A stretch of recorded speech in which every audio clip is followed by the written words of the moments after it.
क्या लगता है आपको, ये भ्रष्ट सिस्टम के खिलाफ, भ्रष्ट सरकार के खिलाफ जो राघव चड्ढा आवाज उठाया है, तो कुछ लोगों का कहना है कि वीडियो बनाकर भी लगाते हैं और कमेंट में भी कहता है जो राघव चड्ढा आवाज तो उठाए हैं लेकिन जाएंगे फिर वो गड्ढे में।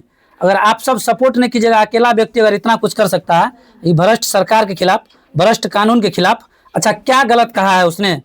अगर मान लीजिए किसी भी पोस्ट पर बहाली निकलता है, अगर 10,000 या 25,000 या 20,000 बहाली निकलता है तो 5 लाख विद्यार्थी फॉर्म भरता है और सीट तो 10,000 है, 10,000 को ही जॉब मिलना है, तो जितना बाकी विद्यार्थी फॉर्म भरा है उसका कम से कम पैसा आप रिटर्न कर दीजिए। सरकार को यही कह रहा है, जो पैसा आप रिटर्न कर दिए विद्यार्थी फिर उसी पैसा से अगले बार फॉर्म भर लेगा। नहीं, ये बात गलत कर दिया उसने, वही ना, मतलब लग रहा है आप सबको। जितने भी प्राइवेट स्कूल वाले स्कूल चलाते हैं, अच्छा जितने भी प्राइवेट कोचिंग संस्थान वाले कोचिंग चलाते हैं, उन सबसे हम पूछना चाहेंगे, आप सबका क्लास, विद्यार्थी का जो क्लास बदलता है, जैसे कोई बच्चा अगर 5 में पढ़ता है, अगर 6 में जाएगा, 7 में पढ़ता है, 8 में जाएगा, तो आप पुनः उसका नामांकन लेते हैं क्या? नामांकन फी लेते हैं? नहीं। लेकिन प्राइवेट स्कूल वालों को जो हित कर रहा है, आपके स्कूल में अगर कोई बच्चा पढ़ रहा है तो आप उससे अगले साल अगर बच्चा स्कूल क्लास उसका चेंज होगा तो उससे आप फीस मत लीजिए।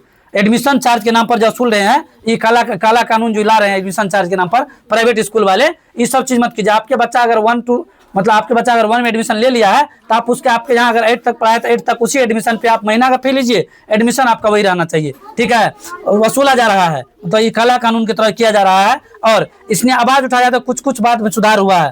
और कौन सा गलत बात कर रहा है? हमारा वही भारत देश है जहाँ पर राशन लाने के लिए जाते हैं तो फिंगर लगता है, ठीक है सर? बैंक पैसा उठाने जाते हैं तो वहाँ फिंगर लगता है। अगर आप किसी भी टेलीकॉम कंपनी का सिम खरीदते हैं वहाँ पर फिंगर लगता है। लेकिन आप वोट डालने जाते हैं सरकार को तो उसमें कोई फिंगर का जरूरी नहीं है। वहाँ फिंगर का इतना चीज अगर आप कराते हैं, वहाँ पर अंदर में 2-3 को प्रक्रिया से गुजरना पड़ता है, उसके बाद वोटिंग करते हैं। तो एक और प्रक्रिया से क्यों नहीं गुजरा जाए?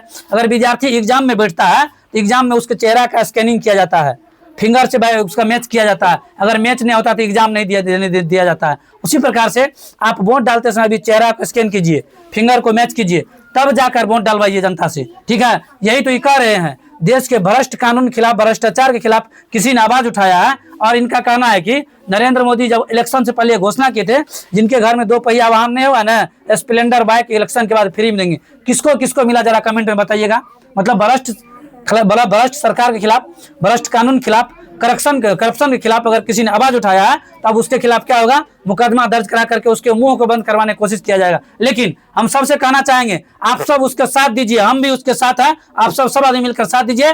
और ये भ्रष्ट कानून, भ्रष्टाचार और यहाँ पर जो भिखमंगा वाला सिस्टम हो गया हमारे भारत देश में, समझे, नंगा फकीर वाला सिस्टम है। रोजगार दिया नहीं जाएगा, किताब पर टैक्स लगाया गया है, रोजगार मिलेगा नहीं, लोग अशिक्षित रहेगा तब तो वोट करेगा, नहीं तो शिक्षित हो जाएगा तो सोच समझ के वोट करेगा। वोट तो तब भी करना है लेकिन सोच समझ के वोट करेगा, कहाँ वोट डालना है, कौन हमारे बच्चा के बेहतर भविष्य के बारे में जानते हैं, ठीक है? यहाँ पर एगो बिहार पुलिस छोटा सा जॉब लेने के लिए, होम गार्ड का जॉब लेने के लिए इंटर पास होना जरूरी है। लेकिन MLA MP बनने के लिए कोई इंटर पास मैट्रिक का कोई जरूरी नहीं है, मतलब उसको सर्टिफिकेट नहीं चाहिए। अब क्या किया है, गांव में मुखिया का इलेक्शन लड़ेगा तो उसको इंटर पास होना चाहिए, लेकिन MP MLA बनने के लिए कोई इलेक्शन, वहां पर कोई डिग्री जरूरी नहीं है। इसके खिलाफ कब आवाज उठेगा, कब आप लोग साथ दीजिएगा? इसलिए हम कहना चाहेंगे, राघव चड्ढा के प्रति अगर मान लीजिए कोई FIR होगा भी तो हम सब डट के उसका साथ देंगे।